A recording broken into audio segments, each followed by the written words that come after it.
This is the How to Read the Research Literature presentation for the Montana internship program. The word of the day is parvenu, a person who has recently achieved a level of status and has a need to flaunt it so that people notice that she or he has that level of status. Novo riche araviste. So you win the title, you get the cash, you buy the bling, the shades, and the car. You marry the trophy husband, and now you're on the cover of Parvenu magazine. And all of your friends are looking at you like this. Get over it. Well, in a lot of ways, psychology is a parvenu science. We're new to the sciences. We want to be taken seriously by people. We're tired of being pushed around by physicists and chemists in their checked coats, and we want someone scientific to build us up and slap some muscle on us so we can be popular too. But in order to do that, we put on scientific airs that are not entirely justified. So the more we try to look like that or like that, the more we end up coming across like this. Well, we don't want to be a parvenu science, so the thing to do is to acknowledge the state of the art. It's not perfect. We have a long way to go. Teach new scientists honestly about the limits. Don't put on airs, but do work hard to advance our power. So today's goals are to refresh everyone's memory on how science actually works, inspire you to turn yourselves into sophisticated users of the literature, cover some ways you can leverage your research time, and finally, I hope to radically reduce your fear of math.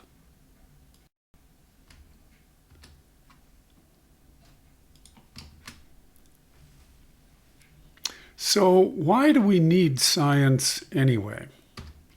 Well, before 1750, everyone lived in a world ruled by gods and demons who were for some reason very interested in the moral failings of human beings and would dole out consequences for our behaviors, such as plagues or swarms of locusts or endless warfare. They would even send idiot rulers to a kingdom whose people had been especially naughty so as to bring that kingdom low and teach them the error of their ways. The two things that people generally agreed on were, first, the heavens were the domain of the gods. That certainly wasn't our domain. And the gods commanded the lightning. So, if people wanted to know the disposition of the gods toward us, wise people would suggest they study the stars and the movements of the planets, the somewhat systematic but not entirely predictable motions that would portend what the future held. But they also said, if you get struck by lightning, buddy, you did something to deserve it. There's no clearer signal that you have earned the displeasure of the gods. And then in the decade after 1750, that worldview shattered once and for all. This was the decade when Edmund Halley's long-predicted comet actually appeared when he said it would. And even more, this was the decade when Laplace showed that the orbits of Jupiter and Saturn, which had not fit any predictions, actually were perfectly accounted for by Newton's laws as long as you did the math correctly. The heavens were not a capricious domain in which the gods would show their attitudes toward us. They were a system that responded to laws that earthbound humans could deduce and apply with success. Even more radical was when Benjamin Franklin showed that it was possible to ward off the lightning simply by putting a piece of grounded metal on top of a building. And there were preachers who thundered against this, no pun intended, as a way of defying the will of the gods. But people who had lived with the will of the gods since time immemorial overwhelmingly voted for lightning rods. and they overwhelmingly voted for science in general. Franklin even went so far as to charge Leyden jars with lightning taken from thunderheads, and he showed that in the lab it behaved just like electricity generated in the laboratory. Lightning was not the displeasure of the gods, it was large-scale carpet sparks. So people were impressed, and they overwhelmingly voted to move into a world where they understood what was going on and could use their knowledge to predict and control their outcomes. So science you can think of as the search for mechanism. Mechanism is about finding the parts of nature and the lawful interactions between those parts so as to explain the things we see. Or I like to think of it as the search for the nouns and verbs of nature by which we can talk about nature in a way that's accurate. So Enrico Fermi speculated about what's the best way to organize this search for the nouns and verbs of nature. He compared science to 1,000 people standing around a table with a 10 million piece jigsaw puzzle, and the question is, what's the best way to try to figure out how the puzzle fits together? Now you could give each person 10,000 pieces, but odds are a lot of them would not connect. In the end, he concluded, it would be hard to do better than what scientists had developed on their own, which is to allow each scientist to work on whatever part of the puzzle they want to, while having full access to the progress that everyone else is making. Working on your part of the puzzle is the research pyramid. Having full access to everyone else's progress is the publication pyramid. Those are the two pyramids by which science works. So we'll look at those next.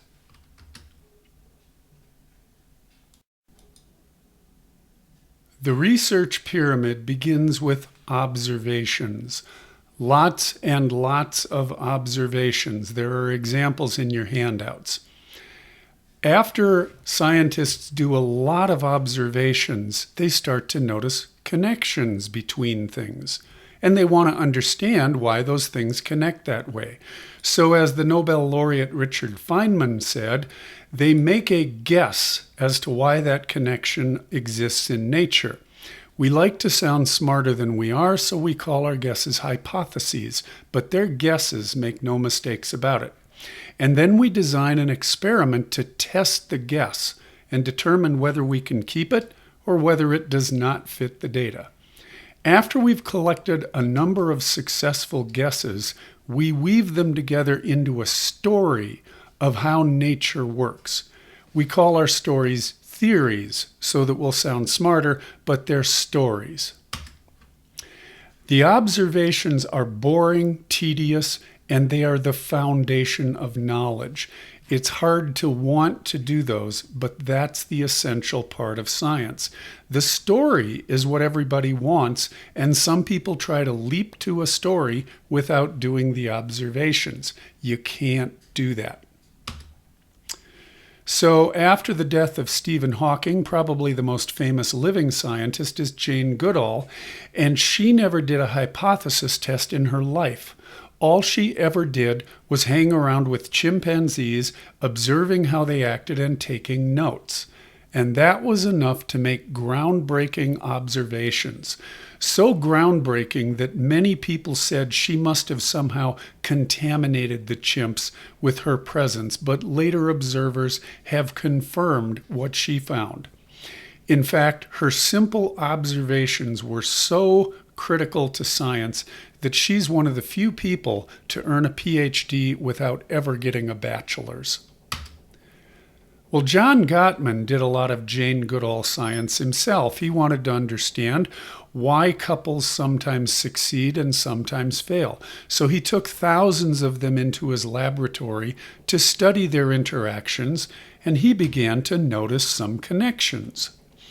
So he made some guesses. And that guess turned out to be correct. He's kept track of his guesses over the decades, and he'll tell you himself his guesses have turned out to be right 40% of the time. But his point is, if he hadn't been testing them, he would have thought he was right 100% of the time. After decades of work, he's woven his successful guesses together into a story of how relationships succeed or fail, and there it is, the Sound Relationship House. So my first piece of advice to you is to pay the most attention to the people who follow this natural progression of science. Ask yourself how many observations they've made, over how much time, in how many settings and situations. Where did they get their connections? How carefully did they verify that the pattern is really out there in nature and not in the eye of the beholder? How carefully did they design their tests of their guesses? How many times did they repeat those tests? How closely do their stories follow the successful guesses? And have the stories predicted future guesses that turned out to be correct? In other words, have they identified the nouns and verbs of nature in a way you can use in your work? Is their story solidly grounded and useful in the clinic? Examples of people who've done that are David Barlow, John Gottman, Martin Seligman, Marshall Linehan, Thomas Joyner. You will build up your own list of people who have done Jane Goodall science, and when they publish something, you'll seek it out and read it. And then we have the literature pyramid, which begins with the individual empirical study. After hundreds of studies, we get a summary chapter or article, and at the top we get the evidence-based practice manual. Now, the individual empirical study is the most relevant to you if you're a full-time researcher. But it's the least useful if you're a practitioner. For example, I used to have a ketchup bottle that had a sticker on it that said, "contains lycopene." This was after a researcher found that lycopene contained in tomatoes seems to reduce the risk of prostate cancer, so the ketchup people put that sticker on their bottles. So the NIH got into the act, repeated the study on a much larger and more well-controlled basis, and they found that lycopene does not reduce your risk of prostate cancer. It does increase your risk of getting the most virulent form. So the ketchup people took that back off the bottle. That's the problem with the individual study level. You are getting the most up-to-date information, but it's the least validated. There's a reason we talk about things being suitable for research but not for practice. And if you're down here, you're going to be drowning in the details.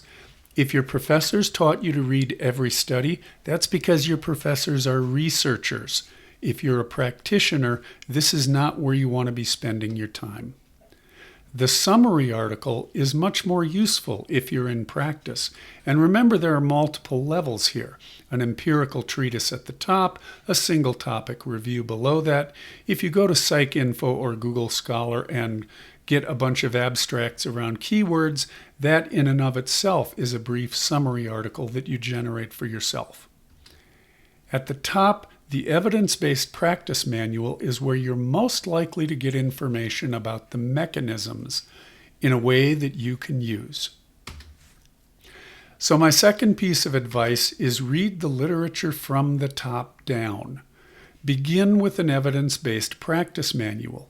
If you need more depth than that, go to the broadest review articles. If you need still more, go to more focused reviews.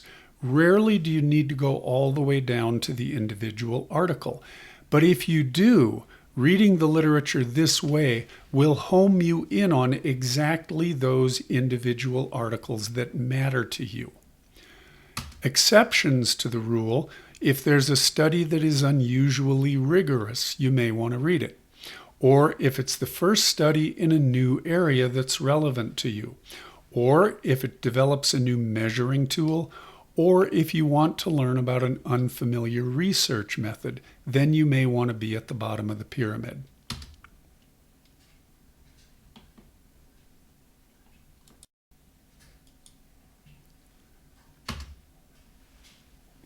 So an example from my last job, in 2014, I took a position evaluating sex offenders for civil commitment within the Kansas Department of Corrections. I had done that kind of work a decade earlier, but it was time to retrain in this area and get up to date. Okay, so you read the literature from the top down. Where do you find an evidence-based practice manual for this area of practice? Well, you can look for a reading list on the website of the appropriate ABIP board, or you can find a specialty organization, or you can look for a book written by an acknowledged expert, or you can email an acknowledged expert. We're all in the club. People who do research are happy to answer questions about where to start your reading.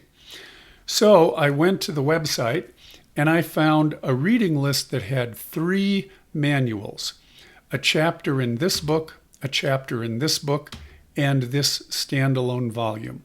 So I got those 3, read them, and I have a quick education in the current standards in doing this kind of work. But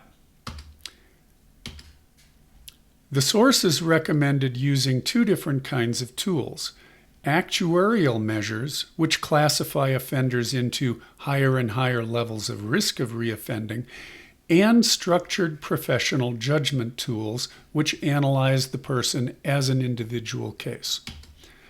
Test manuals are a high-level review article. They're not something that you buy and then stick in a desk drawer and refer to when you need the tables. There's an education in every test manual on the background, how they chose their items, what they found, other reading that you can do. Okay, so I picked out these 2 as the best validated, the HCR 20 Structured Professional Judgment and the Static 99 Actuarial. I got both of them.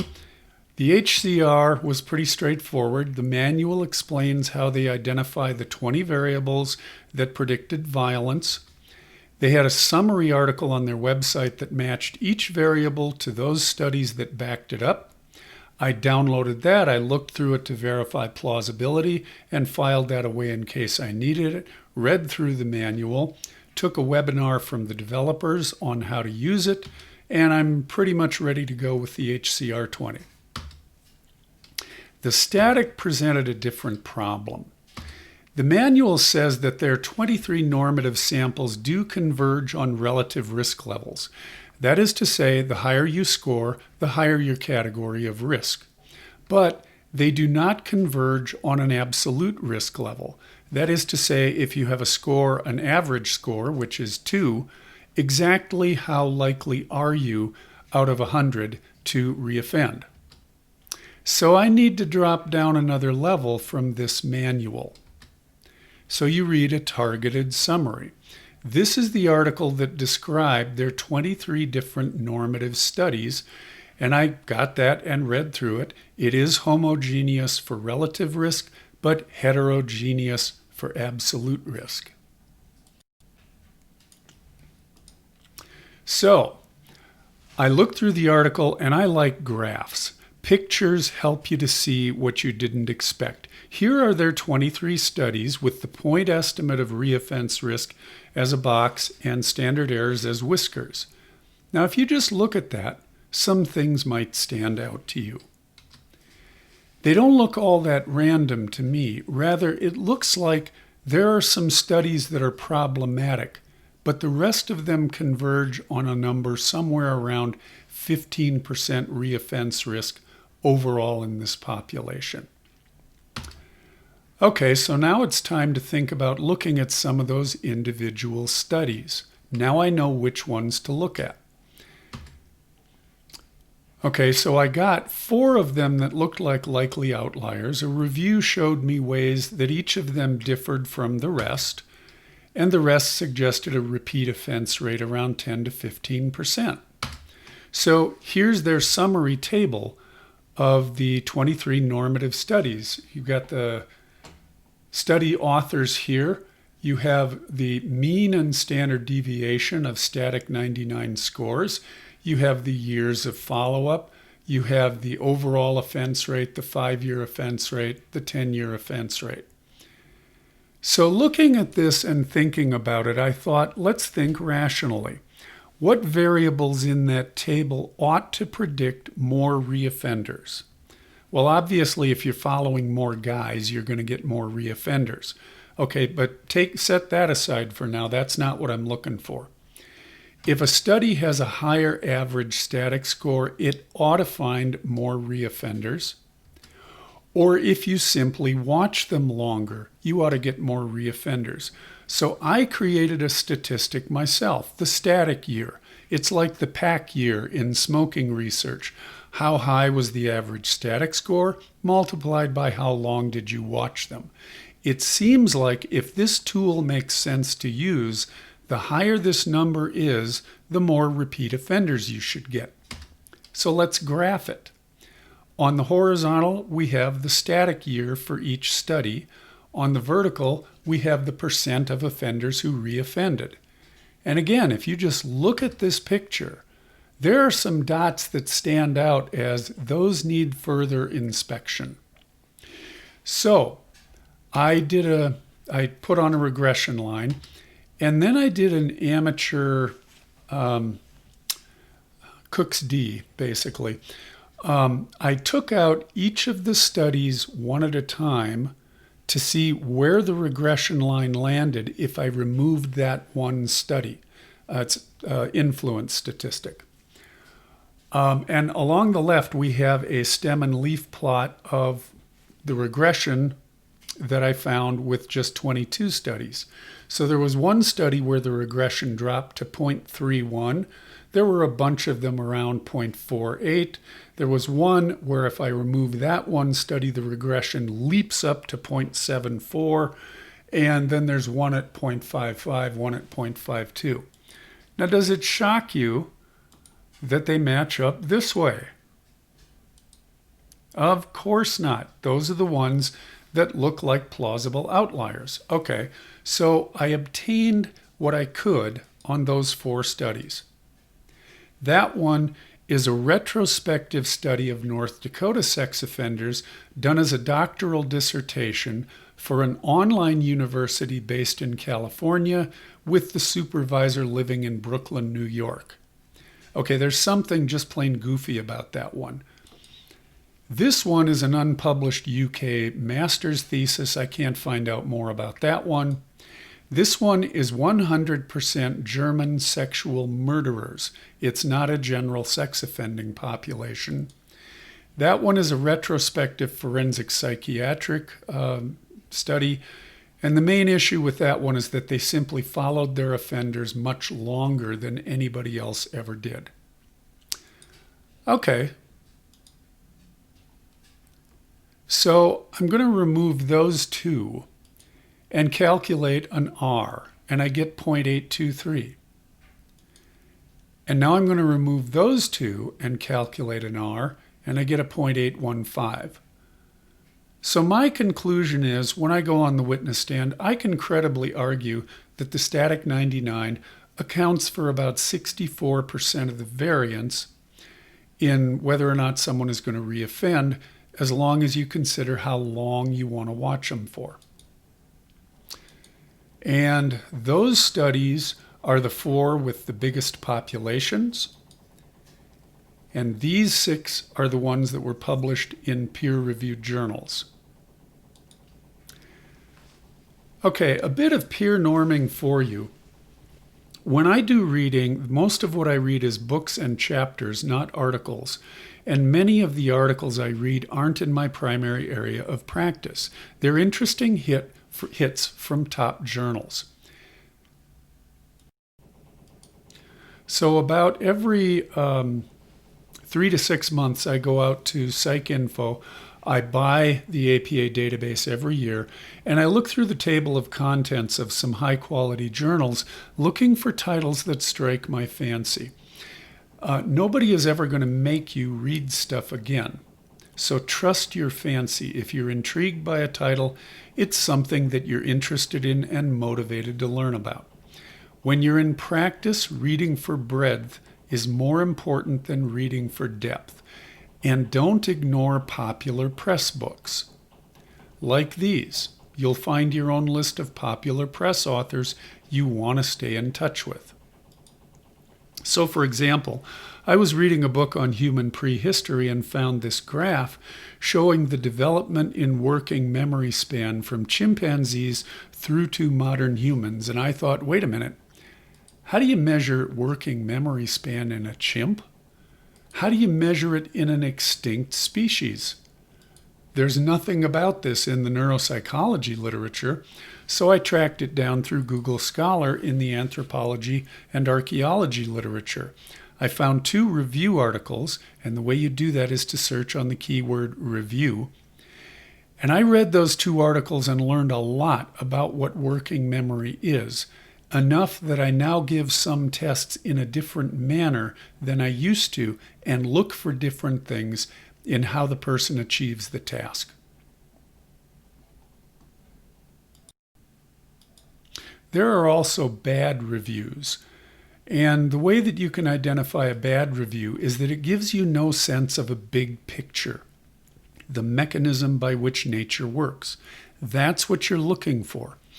If you're reading a review article and the person seems to be doing paragraph after paragraph, where each paragraph just regurgitates what each study did, don't waste your time on such an article. That's a bad review article.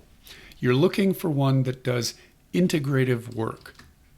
Like this, The Perversion of Virtue by Thomas Joyner is his analysis of murder-suicides, in which, among other things, he concludes that murder-suicides are a kind of suicide, not a form of murder. How does he know? Well, murderers are usually intoxicated, but suicides usually are not. They happen on different days of the week. They have different patterns of violence. They have different patterns of identifiable mental illness. And they have a different ratio of spontaneous action versus planning. The murder rate is also going down while the suicide rate is rising. And on each of these dimensions, murder-suicides matches the suicides, not the murders.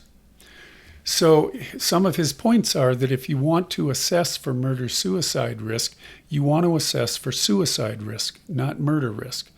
And if you want to reduce murder-suicides, reduce the reasons for suicide, not the reasons for homicide. See how the integration teaches you something about a mechanism by which the phenomenon works. That's what you're looking for in a review.